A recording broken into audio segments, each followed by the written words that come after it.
Hello friends. लो, आज सुबह से ही उन्होंने शोर मचाना शुरू कर दिया।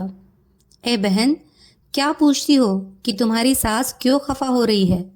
उनकी आदत ही यह है, हर आए गए के सबके सामने मेरा रोना रोकर बैठ जाती है।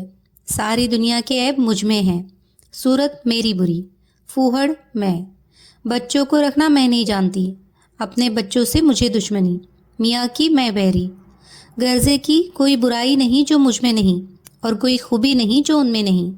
अगर मैं खाना पकाऊं तो जबान पर फौरन रखकर थूक देगी, और वह नाम रखेगी कि खुदा की पनाह, कि दूसरा भी खा न सके।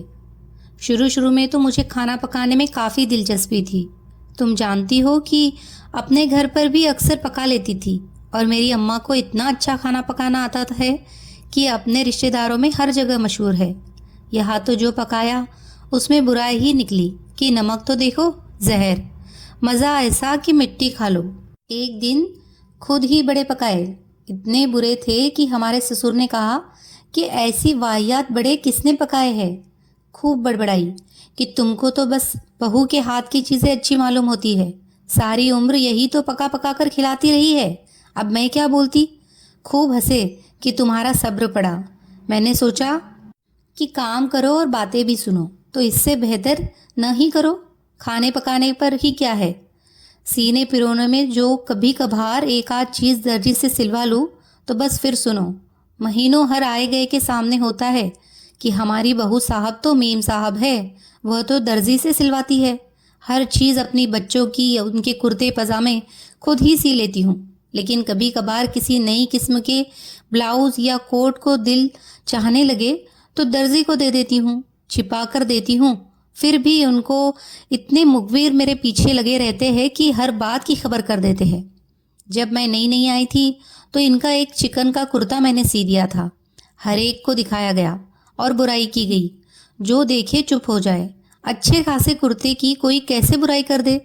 जब किसी ने बुराई न की तो उसको सिरे से उधेड़ डाला और फिर किसी और से सिलवाया। दिल तो मेरा भी चाहा कि अब सबको दिखाऊं, लेकिन मैं ये कैसे कर सकती थी। वो बड़ा वो बड़ा होने और सास बनने का फ़ायदा उठाती है। हर वक्त पढ़ा लिखा होने का ताना है। कोई किताब मेरे हाथ में देखे तो जल जाती है। किसी को खत लिखता देख ले तो समझती है कि उन्हीं की बुराई लिख रही हूँ। कोई बात ही उनको मेरी पसंद नहीं। और सबसे बुरी बात जो लगती है कि हम दोनों मियाँ बीवी खुश न रहे।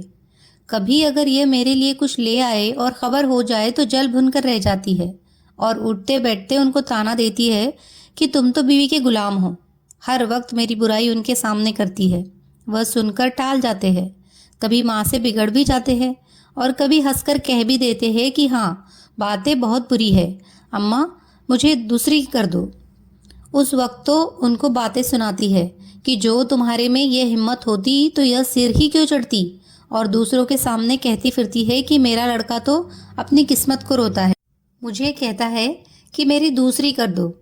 वह तो मैं ही हूँ कि अपने बच्चों पर इन बीवी के लिए जुल्म कर रही हूँ। कोई दूसरी वाली होती तो कभी का कर देती। न इस करवट चैन है न उस करवट। बच्चों के ऊपर लो, बिल्कुल नाश हो गया है। जिस बात को मैं हाँ कहूँगी ये ना, जिस बात को मना करूँगी ये ज़रूर करके देंगी। अब बाहर कोई सौदे वाला पुकारे, बच्चे तो ज़रूर मांगेंगे। मुझे ये सौदे वालों से मक्खियों का भिनकता हुआ सौदा बच्चों को लेकर देना पसंद नहीं। मेरी ज़िद में ज़रूर लेकर देंगी। पिछले साल बरसात में बड़े लड़के को मलाई की बर्फ़ खाकर वो जोर का बुखार चढ़ा, 2 महीने के लिए बैठी रही। उसमें भी लड़ाई की बच्चे को भूखा मारे दे रही है। इंजेक्शन लगवा लगवा कर छेद कर दिए। रोज़ नए नए ताबीज़ आते थे, और साथ में मौलवी साहब झाड़ फूक के वास्ते लाए जाते थे। जब किसी तरह नहीं मानी तो बीमार बच्चे को उठाकर हॉस्पिटल ले गई कि कुछ आराम मिले। वह तो कही बेचारी डॉक्टरनी मेरी दोस्त है, वरना कौन किसी की बात सुनता है। यह वहाँ भी जाकर बातें 4 डॉक्टर नर्सों को और 10 मुझको सुनाती है। बच्चों को वक्त पर दूध देने की हमारी सास ऐसी दुश्मन है कि क्या बताओ। वह कहती है कि माँ होकर बच्चों की दुश्मन हूँ। बच्चे भूख से तड़पते हैं और मैं बैठी देखती रहती हूँ, और मेरा दिल पत्थर का है। मैं बच्चों के पैदा होते ही किसी फल का अर्क यानी नारंगी या सेब का देती हूँ। जब पहले बच्चे को मैंने दिया तो बड़ी हाय तौबा मचाई और बैठी पीटती थी कि मैं हरगिज नहीं देने दूंगी। यह तो बच्चे को निमोनिया करके मारना चाहती है। हमारे ससुर बेचारे नेक है, उन्होंने समझाया। जब यह किसी तरह नहीं मानी तो मुझे मेरे मैके छोड़ आए। 6 महीने वहाँ रही, फिर जाकर ले आए। महीने महीने बात नहीं की। रात को कहती थी कि बच्चे को अपने पास सुलाओ। मैं अलग सुलाती हूँ तो जुल्म करती हूँ। मेरे तो 3 बच्चे हैं। सब पहले दिन से अलग सोते हैं कि कोई भूत प्रेत चिमट जाएगा। बच्चे को उठाकर अपने पास सुलाती थी और तो और रात को देखो तो दूध कटोरी से बत्ती डालकर पिला रही है। जो मैं मना कर दूं तो अठवारे की ठन जाती है। हर बच्चे पर इस तरह दिख करती है। मुझको गंदी फूहड़ न मालूम क्या क्या कहती है। जरा उनकी तरफ जाकर देखो, पीक पड़ी हुई मक्खियाँ भिनभिनाती हुई। इसका नाम सफाई है। उगालदान पास रखा है, लेकिन सहन में जब थूकेगी तो ज़मीन पर। पास बैठते हुए घिन आती है, लेकिन मैं जो हर चीज़ जगह पर रखती हूँ, चिलमन मक्खियों की वजह से डालती हूँ तो गंदी हूँ। अब साल भर से यह नाराज़गी कि चूल्हा अलग कर दिया। अब कोई किसी वक्त दोनों बावर्ची खाने जाकर देख ले, मेरा यहाँ कभी न तरकारी फैली मिलेगी न बर्तन। सबसे बड़ी बात यह है कि मेरे यहाँ एक भी मक्खी मिलेगी न गंदे बर्तन। इनके यहाँ हर वक्त मक्खियों की बारात लगी है। कहती है कि मैं हर जगह पर घर में फिनाइल डाल डाल कर नहुसत फैलाती हूँ। उनके ख्याल में तो सलीके के ये मानी है कि नौकरों को खूब तंग करो, पेट भरकर खाने को न दो, हर एक रोटी और चावल को बैठकर गिना करो। नौकर भी तो आदमी होते हैं। 2 रोज में घबराकर भाग जाते हैं।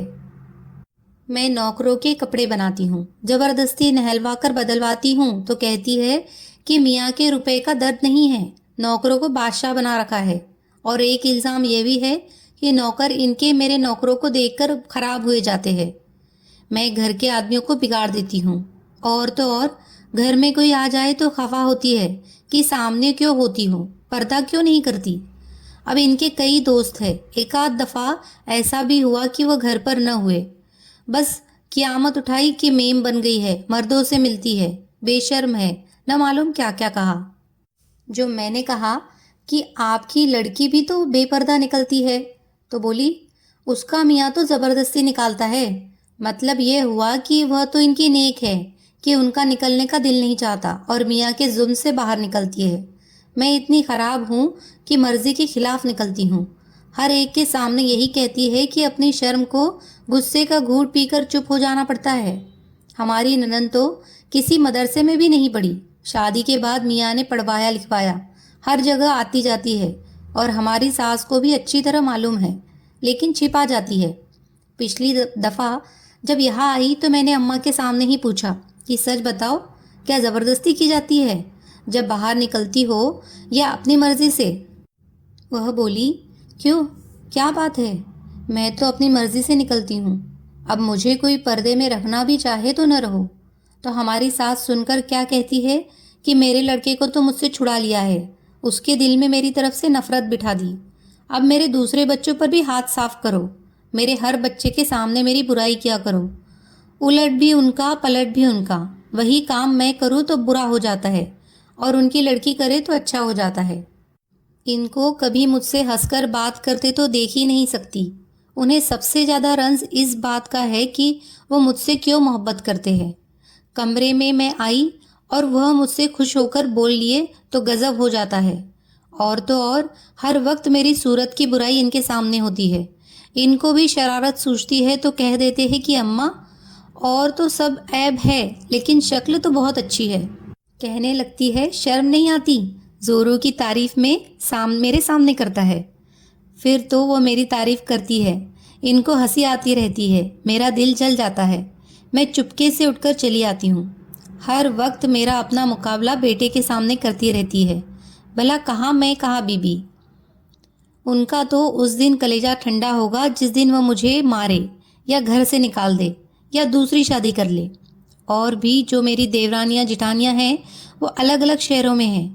जब वो आ जाती है तो थोड़े दिन तो उनकी खातिर होती है, फिर उनमें भी ऐब निकलने शुरू हो जाते हैं।